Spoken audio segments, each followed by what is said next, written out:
l'intimité de l'histoire. Aujourd'hui, Clémentine, vous nous racontez l'histoire d'un couple d'époux maudits, oui aussi, la reine Draga de Serbie et son mari. Ouais, alors Stéphane connaît ça par cœur. Là, je l'ai entendu tout à l'heure donner les noms de toute la dynastie. Les Obrenović. Oui, voilà. voilà. Vous, c'est votre pain quotidien. Mais alors, pour les Français de la France d'en bas qui connaissent pas la reine Draga, comme c'est votre cas, j'imagine, Jean-Luc. Moi, c'était le mien. Donc, quand elle cherche la France d'en bas, elle me regarde tout de suite. Non, c'est vous et moi. Moi, je connaissais Mais moi, pas non plus. je reconnais, je suis la France d'en bas Vous et je ne descendez de connaissais pas. Napoléon, pas moi. Hein. Moi, les Obrenović, je ne les connaissais pas. Alors écoutez, en tout cas, toute cette histoire, c'est ce que vous allez retenir de façon urgente, naturellement, c'est une histoire de mésalliance. Parce que quand le jeune roi de Serbie veut épouser sa Draga, le peuple serbe est furieux parce que rien ne va dans ce mariage. D'abord, Draga, elle n'est pas noble, elle vient d'une famille de notables de province, son père n'est qu'un simple préfet, déjà, faute. Ensuite, elle a déjà été mariée. En 1883, un ingénieur tchèque dont elle s'est retrouvée veuve 3 ans plus tard. Bon, elle y est pour rien, la malheureuse, mais enfin, épouser une veuve pour un roi, c'est pas top. Et puis, à la mort de son mari, pour vivre, elle est devenue dame de compagnie de la reine. Et c'est dans ce contexte que Alexandre, le futur roi de Serbie, est tombé amoureux d'elle. En fait, il était très jeune quand il la voit pour la première fois, mais quelques années plus tard, il est en villégiature chez sa maman à Biarritz.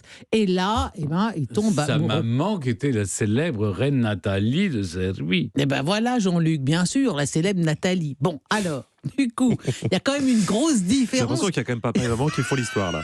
Il y a quand même une grosse différence de statut social. Mais il n'y a pas que ça. Il y a aussi la différence d'âge. Oui. Parce que Draga a 12 ans de plus que le jeune monarque. Bon, alors récapitulons. Draga, elle est plus âgée. Elle a déjà été mariée. Elle n'est pas noble. Elle a été simple dame de compagnie. Bon, on est très loin de la reine idéale. Alors tout le monde est opposé à ce mariage. Les parents du roi, le gouvernement, le peuple serbe. C'est un véritable scandale. Et le ministre des Affaires étrangères rend visite au métropolite de Belgrade, qui n'est autre que le chef spirituel orthodoxe, et il lui dit, écoutez, il faut absolument que vous refusiez de bénir ce mariage, il n'est pas question que ça se fasse.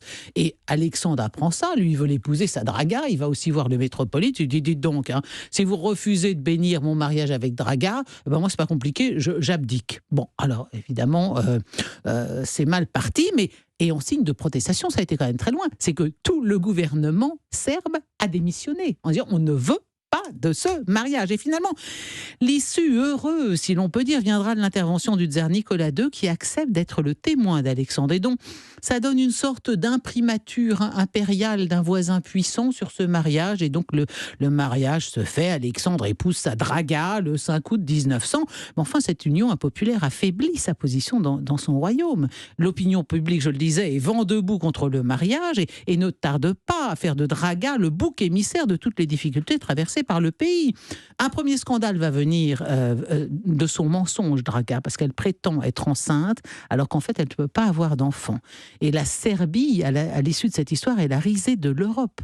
D'autant que la rumeur prétend qu'elle a convaincu son mari, au cas où ils n'auraient pas de descendance tous les deux, d'adopter son frère à elle, qui est un officier, mais un officier qui a une réputation absolument exécrable, car il a tué un policier alors qu'il était en état d'ivresse. Bon, on comprend que les Serbes soient pas contents. Alors, les 3 années qui suivent ce mariage tout à fait désavoué par l'ensemble du pays et qui précèdent l'assassinat des souverains sont une période de très grande instabilité politique, au cours de laquelle le malheureux Alexandre, il adopte une nouvelle constitution, puis il l'abolit, puis il la restaure. Le pays est en plein chaos politique. Alors vraiment, je vous mets au défi de suivre ça de près. Il y a guère que Stéphane pour connaître ça par cœur et se régaler de ce genre de haut et bas dans la monarchie. Et puis en plus, Alexandre de Serbie, il hésite beaucoup. Est-ce qu'il doit faire alliance avec la Russie ? Est-ce qu'il doit avec l'Autriche-Hongrie ? Grave question. Alors voilà comment un groupe d'officiers nationalistes membres de la Main Noire, une société secrète. J'adore ce genre de truc.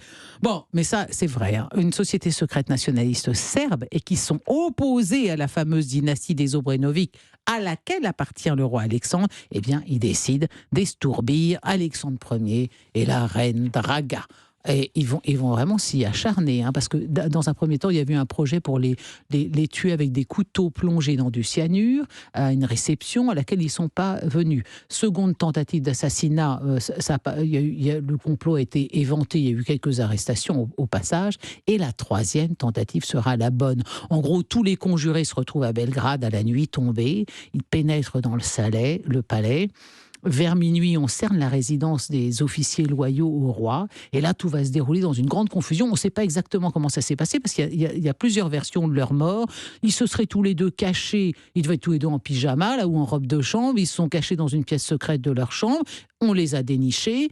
Les conspirateurs déchargent leurs pistolets sur eux. Bon, première version. Autre version, le roi est assassiné à coups de couteau. Il se jette par la fenêtre. Et là, il s'accroche à la fenêtre. Et alors, on vient lui couper tous les doigts pour qu'il lâche le bord de la fenêtre. Bon, quoi qu'il en soit, ils sont tués tous les deux. Ils sont passés par la fenêtre, en effet. Et il y a même une version, alors là, tout à fait douteuse, me semble-t-il, qui prétend qu'ils auraient atterri sur un tas de fumier. Est-ce que vous croyez ça, Stéphane, qu'il peut y avoir un tas de fumier sous la fenêtre d'un roi? Eh ben moi non plus, j'y crois pas du tout. Faut pas nous la faire à nous. Pas de tas de fumier sous les fenêtres. Et la même nuit, les deux frères de Draga ont été fusillés. Ils ont été assassinés. Alors la reine Draga et le roi Alexandre sont enterrés à l'église Saint-Marc de Belgrade. C'en est fini de la dynastie Obromovic, mais pas de la main noire. Car c'est elle qui, en 1914, commanditera l'attentat de Sarajevo contre l'archiduc François-Ferdinand d'Autriche. Et cet attentat-là sera ô combien plus grave, hélas, que l'assassinat déjà tragique des époux maudits, car il sera l'élément déclencheur de la Première Guerre mondiale et de ces millions de morts. Bravo, merci Clémentine. Ça, vous pouvez le dire, parce qu'il y avait quand même une espèce de logique implacable, derrière ce récit. Et maintenant, c'est le moment de l'émission. Vous le savez, chers auditeurs, je ne contrôle plus rien. C'est vous, Jean-Luc, qui prenez la main pour le quiz Burn to be Alive.